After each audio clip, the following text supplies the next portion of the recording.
दूध उत्पादकांच्या अनुदानामध्ये वाढ. गाईच्या दूध अनुदानामध्ये महायुती सरकारनं वाढ करण्याचा निर्णय घेतला आहे. गाईच्या दुधाचे दर पडल्यामुळं हे अनुदान देण्यात येणार आहे.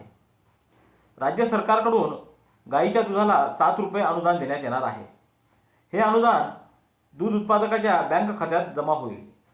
1 ऑक्टोबरपासून या योजनेचा दूध उत्पादकांना लाभ मिळणार आहे. राज्यातील सहकारी आणि खाजगी दूध प्रकल्पांना दूध पुरवठा करणाऱ्या दूध उत्पादकांना देण्यात येणाऱ्या 5 रुपयांऐवजी 7 रुपये अनुदान देण्याचा निर्णय राज्य मंत्रिमंडळाच्या बैठकीत घेण्यात आला आहे. या निर्णयामुळे शेतकऱ्यांना दुधासाठी प्रति लिटर 35 रुपये भाव यापुढे मिळत राहणार आहे. दूध संस्था दूध उत्पादकांना प्रति लिटर 28 रुपये देतील, तर शासन वरील 7 रुपये अनुदान देईल. शासनाचे प्रति लिटर 7 रुपये अनुदान दूध उत्पादकांच्या बँक खात्यामध्ये वर्ग करण्यात येतील. राज्यात गाईच्या दुधाचे दर पडल्यानं दूध उत्पादकांना अनुदान देण्याचा निर्णय महायुती सरकारनं घेतला आहे. ही योजना 1 ऑक्टोबर 2024 पासून राबवण्यात येणार आहे.